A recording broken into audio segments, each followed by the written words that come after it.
আসসালামু আলাইকুম ওরহমতুল্লাহি ওবরকাত। আশা করি সবাই ভালো আছেন। আলহামদুলিল্লাহ, আমিও ভালো আছি। দেশ এবং প্রবাস থেকে যারাই আমার এই ভিডিওটা দেখছেন, আপনাদের প্রতি অনেক ভালোবাসা ও অভিনন্দন। আজকে আমি যে বিষয়টা নিয়ে আলোচনা করব সেটা হলো মালয়েশিয়ার কলিং ভিসা আবার কবে খুলবে, কখন খুলবে। আর এই জিনিসটা অনেকে প্রশ্ন করছিল। সেটার কারণ হলো যে মালয়েশিয়া প্লান্টেশন সেক্টরের যে সময়সীমা ছিল, অনেকে আশা ছেড়ে দিয়েছিল যে না, এই সময়ের ভিতরে তারা আসতে পারবে না। কিন্তু গতকালে যে একটা নিউজ আসছে যে বাংলাদেশ হাইকমিশন থেকে সময় 2 মাস বাড়ানো হয়েছে। এই জন্য এখন প্রত্যেকটা লোকেই আশাবাদী যে না, তারা এখন প্লান্টেশন ভিসায় আসতে পারবে। কিন্তু যে ভাইগুলো আমাকে প্রশ্ন করেছিল, অনেকে নতুন করে আসতে চাইতেছে, যে মালয়েশিয়াতে নতুন করে তারা কলিং বিষয়ে অন্য সেক্টরে যাওয়ার জন্য চাইতেছে।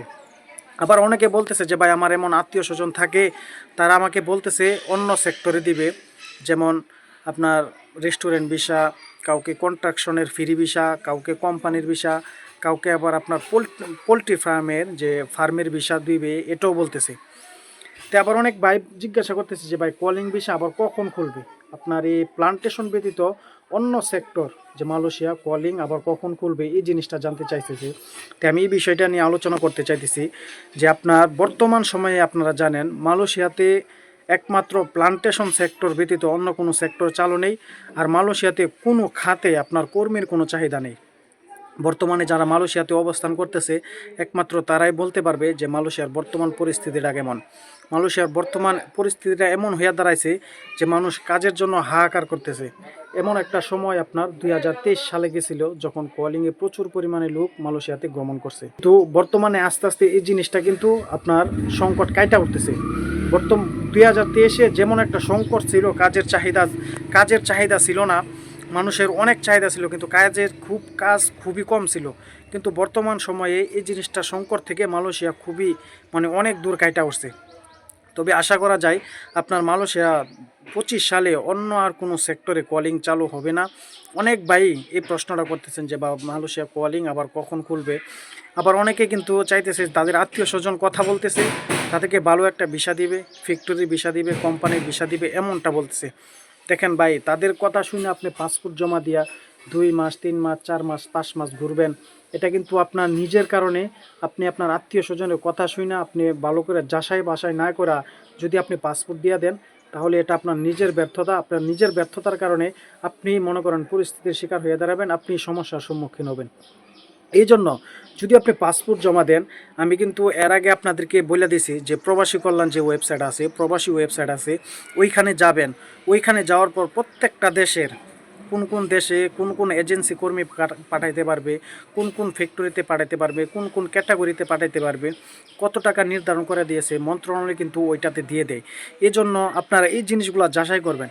মালয়েশিয়াতে প্লান্টেশন সেক্টর ব্যতীত দয়া করে আপনাদেরকে যদি কোনো এজেন্সি, আপনার কোনো আত্মীয় স্বজন, আপনার পাড়া প্রতিবেশী আপনাকে বলে অন্য সেক্টরে ভিসা দিবে, দয়া করে আপনারা এই মুহূর্তে পাসপোর্ট জমা দিবেন না। যদি জমা দেন, তাহলে কিন্তু আপনারা পাসপোর্ট জমা দিয়ে আপনারাই সমস্যার সম্মুখীন হবেন। 2 দিন পর আপনারাই ভিডিও দেখা কমেন্ট করে বলবেন যে ভাই, পাসপোর্ট জমা দিছি, আজকে 2 মাস 3 মাস হয়ে গেছে, এখন পর্যন্ত যে ভিসা আসতেছে না। তখন কিন্তু তখন কিন্তু আমরা একটাই বলবো যে আপনারা যাচাই বাছাই করে না দেওয়ার কারণে আপনারা সমস্যার সম্মুখীন হয়েছেন। এই জন্য সর্বপ্রথম, যদি আপনার চাচা আপনাকে বলে ভালো একটা কোম্পানির ভিসা দিবে, ফ্যাক্টরি ভিসা দিবে, আপনি আগে দেখবেন সে যে কোম্পানির কথা বলতেছে, যে সেক্টরে ভিসা বলতেছে, সেটা কি মন্ত্রণালয় থেকে অনুমতি দিছে নাকি, এই সেক্টরে কি চালু আছে কিনা। তবে যদি আপনার কোনো আত্মীয় স্বজন থাকে, সে আপনাকে অন্য বিষয় নিতে পারবে, সেটা হলো আপনাকে ট্যুরিস্ট বিষয় নিয়ে সে অন্য যে কোনো সেক্টরে আপনাকে কাজ দিতে পারবে। যদি তার মালয়েশিয়াতে এমন কোনো ভালো সুযোগ সুবিধা থাকে, ভালো চাহিদা থাকে, মানুষের সাথে ভালো খাতির, একটা কোম্পানিতে নিয়ে আপনাকে কাজ দিতে পারবে, একমাত্র আপনাকে যে ট্যুরিস্ট বিষয় নিয়ে সে যে কোনো কাজে দিতে পারবে। তাছাড়া বৈধ পথে মালয়েশিয়া অন্য কোনো সেক্টর প্লান্টেশন ব্যতীত বর্তমান সময়ে আসতে পারবেন না। আর বর্তমান সময়ে এই সেক্টর ব্যতীত অন্য কোনো সেক্টর চালু নেই, আর চালু হবেও না। কিন্তু হঠাৎ যে কোনো সময় আবার চালু হতে পারে, সেটা কোনো শিওর করে আমি বলতে পারবো না, কারণ আমি এদেশের কোনো কিছু না। আমরা মনে করেন যখন নিউজগুলো পাই, তখন আপনাদেরকে জানানোর চেষ্টা করি, যেখান থেকে আমরা নিউজগুলো কানেক্ট করি। এই জন্য যখন পাসপোর্ট জমা দিবেন, সব কিছু যাচাই বাছাই করে তারপর পাসপোর্ট জমা দিবেন। আবার অনেকে বলবেন যে ভাই, আপনি বলেছেন ভিডিওতে যে মালয়েশিয়া কলিং ভিসা আবার কখন খুলবে। কখন খুলবে এই প্রশ্নটা আপনারা করেছেন, যার কারণে আমি এখানে লিখছি। এখন বললাম যে মালয়েশিয়ার কলিং ভিসা বর্তমান সময়ে আর খুলবে না, আর যদি খুলে পরবর্তীতে তাহলে আপনারা সব কিছু দেখা যাই না বুঝা পাসপোর্ট জমা দিয়া তারপর আসবেন। তো ভাই ভালো থাকবেন, সুস্থ থাকবেন। আসসালামু আলাইকুম রহমতুল্লাহি ওয়া বারাকাতুহু।